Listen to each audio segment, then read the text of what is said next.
Hey guys and girls, welcome to another gameplay commentary with me, Alan. Today I have another Dustbowl Hotwire match for you to watch, and if I'm quite honest, I don't really have a topic that I wish to discuss in great detail.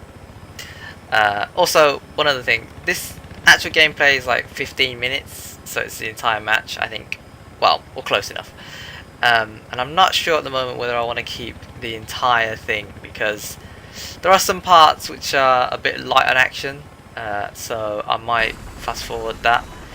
I don't really want to cut anything out because I want you to be able to, see the whole thing, but I might, like I said, fast forward certain bits so that you don't have to sit through the boring parts. So if there's any, there might be, if I mention something in the video and it's not quite in sync, then you'll know why that is. It's because I'm having a bit of trouble aligning it. But if I talk about something, I'll try and slow it down so that you can see what it is I'm talking about. Anyway, apologies for not having any recent commentaries go up. It's been a few weeks now since my last one. Been busy with real life stuff, work and whatnot, so apologies for that. But I hope you have been watching my highlight videos, my collection highlights. I think they're a little bit short, the videos, but that's maybe because I didn't have a lot of footage to work with. So that's just the clips that I got, obviously during that short beta period for the game. Currently only for Hardline, but the collection highlights will apply to all games that I play. So if I find any clips in Card, Uncharted, whatever, then I will put them into similar videos and group them for your enjoyment. I actually have loads and loads of Uncharted clips, which I probably should put together, but I'm still playing that game on and off, so I'm never ending getting clips and editing videos. Well, editing, editing clips out from matches I don't keep and stuff like that. So if you're an Uncharted fan, then stay tuned because I do intend to upload those at some point, he said. And also I have a crap ton of Uncharted matches which I really do want to put up, but because those games are quite long, they're like, the average is a 20 something minute match, co-op matches that is, and so that'll take me a long time to upload, and unless I know you guys are going to enjoy them, then there's not a lot of point in me uploading those just yet. But because Uncharted 4 is coming, next year, and it's, I play a lot of Uncharted and I do enjoy it, so that's something I want to share with you guys, and I will get around to doing that eventually. Anyway, as you can see, I have started off in the Helo. That's what I do. I start in the Helo if no one else would fly it. And for a good chunk of time there at the start, I had nobody in with me. And then eventually my squad mate decides to spawn in and takes up the gunner seat. Unfortunately, we get shot down there. Obviously, I'm assuming the opposite team had more than one person on board, so they could repair and shoot at the same time, whereas I'm piloting and he's shooting, so we've got no one to repair. But we managed to survive the crash. I give him the old heads up to jump out, and as you can see, we both survive. And then bit of teamwork here to survive. Well, okay, I wasn't in that much danger, but I probably should have got the kills myself. But whatever. I got the assists. We both survived, so that's what counts. And then here we're just trying to go for this next vehicle, but obviously the enemies are also here. And you should always try and clear out this MG nest up top, because obviously there's a light machine gun up there if you didn't know. It's a good vantage point, and also the power weapon. But also, if you're unsure about the vehicle below, whether it's safe to drive off in or whatever, then just hang around up top for a bit, keep an eye out. And don't even manage to get a kill with a light machine gun. I mean, I was reloading, but whatever. It's still, I should have done better there. And conveniently enough, the transport helicopter has spawned back in, so I figure, why not jump in there? And notice that I have no players in my squad. So the guy I was with has jumped ship. And I don't blame him, because having a squad with only a few players really sucks. You really want the full complement, because then you have more options for spawning back in. And also, you know, you get a lot of assist points for helping out your team, and they get assist points for helping you, and so on and so forth. So it's beneficial all around, really. As well as, obviously, you can give more direct commands, I believe, with the squad chat. Not squad chat, but squad commands. There you go. And you know, it's just better to have people watch your back and you watch their back, as opposed to fighting by yourself, because this Battlefield is obviously a team game. You know, a bit of tactical fighting. I don't know if that's the correct terminology. Yeah, whatever. You know what I mean. So as you saw there, I managed to jump into a squad which has a full set of players, so all good. And you know, it's something that I don't really understand. Why doesn't the game do it automatically for you? I've been in matches where the squads have been like 6 squads of like 2 players or something like that. It's like, well, that doesn't make any sense. No one wants to be in a small, well, I don't think anyone wants to be in a small squad. So why not just automatically group however many players into as few squads as possible? So, you know, if the max is 5, then just keep filling up until you get 5, and then move on to the next squad. And if people want to jump, then okay, well, maybe 4 then. And if people want to jump ship after that, then they can do that after the match has started. I chose a terrible spawn there, in the van, just as it's under attack. Ugh, just terrible. That's one of the things about spawning on squad mates. It's a risk-reward sort of thing. Like, it can get you into the action quicker, but as you saw there, it got me into the action way too quick, and I wasn't ready for that engagement.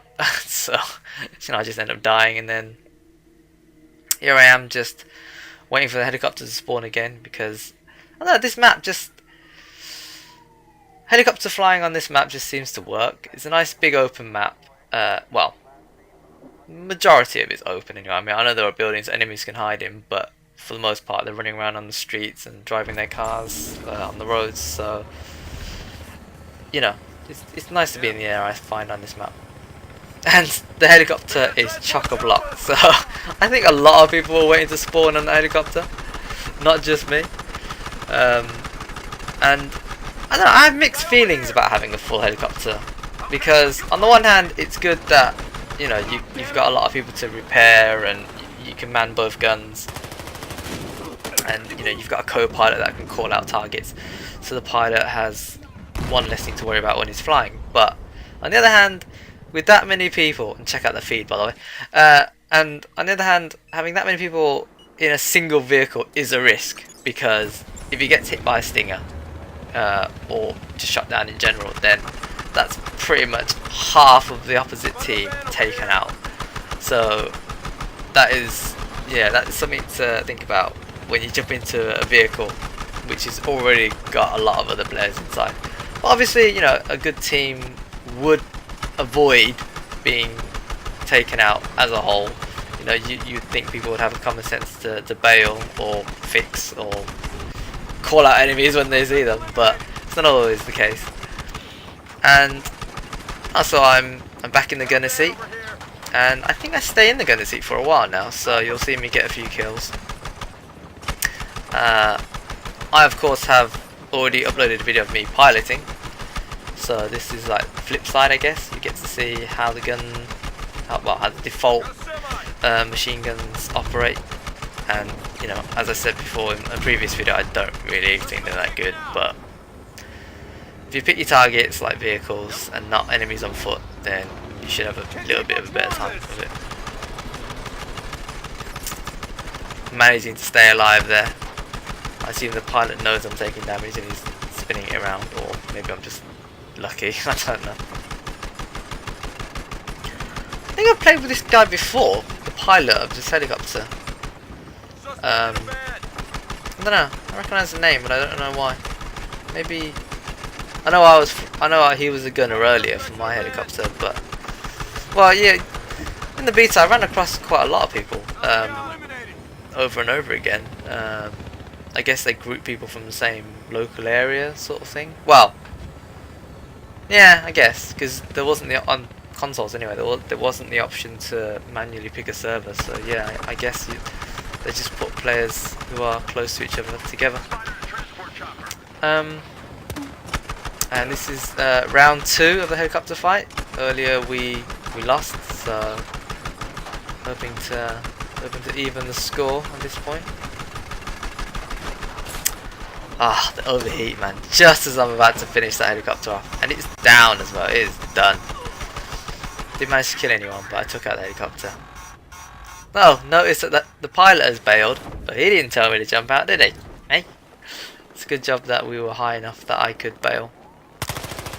Oh, hard landing for you, mate. It's always a risk when you bail from a helicopter.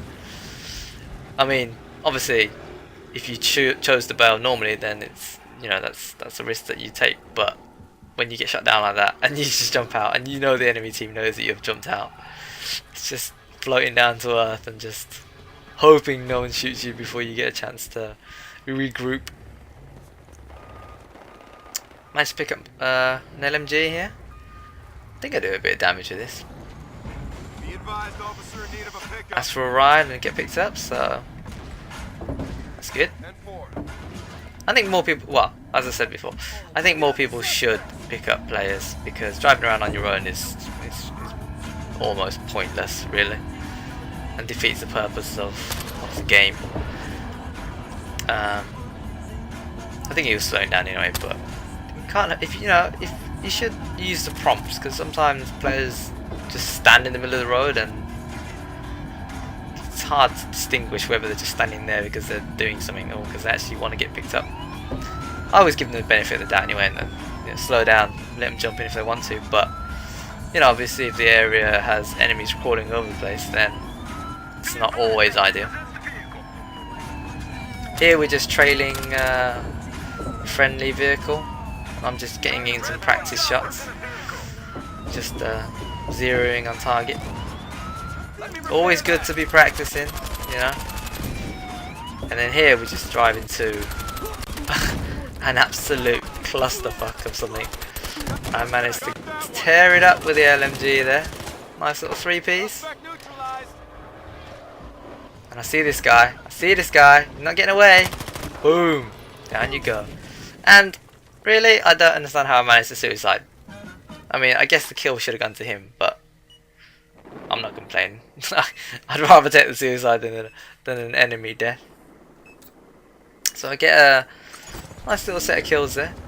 I managed to spawn back into a healer on the gunner seat. So yeah, like I said, I think I spend quite a lot of time in the healer as a gunner in this game. So you get to see more of me in action. I really don't understand why players would land a helicopter and just abandon it like that, because it's such a waste of a resource.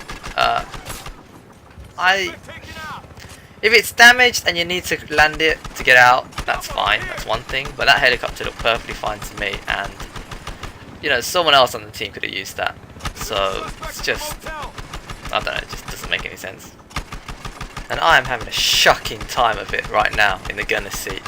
That's where this gun just doesn't shine. If targets are ducking in and out of buildings or running around in general, it's really hard to land up shots. And even though, you know, I have several targets to pick from, I have 3 enemies right there, just literally on my screen, and I can't hit any of them. And it's just, well, it's not, I wouldn't say it's embarrassing, because the gun is pretty hard to control, but it just highlights how it's not very effective in this situation at all. And the fact that it requires so many bullets to kill as well is just, nah, it's just not a good weapon for ground infantry. I didn't get a chance to upgrade the guns on the helicopter, so I look forward to trying that in the retail version when I get it, whenever that's gonna be. And I think this game is coming to an end now. Yeah, we've got pretty decent lead. We control 2 of the vehicles, and the third one the enemy is just not able to get to, or doesn't want to get to. So there you go, finish the match. 19 kills, 5 deaths. It's not a bad KDR. Some action. I got to experience what it's like on the other side of the helicopter side of things, you know, being a gunner as opposed to a pilot. And you know, I think my pilots did alright, so yeah, that was good. As always, thanks for watching, and I hope you enjoyed. If you have any thoughts you'd like to share with me, then type away in the box below. And until the next video, take care.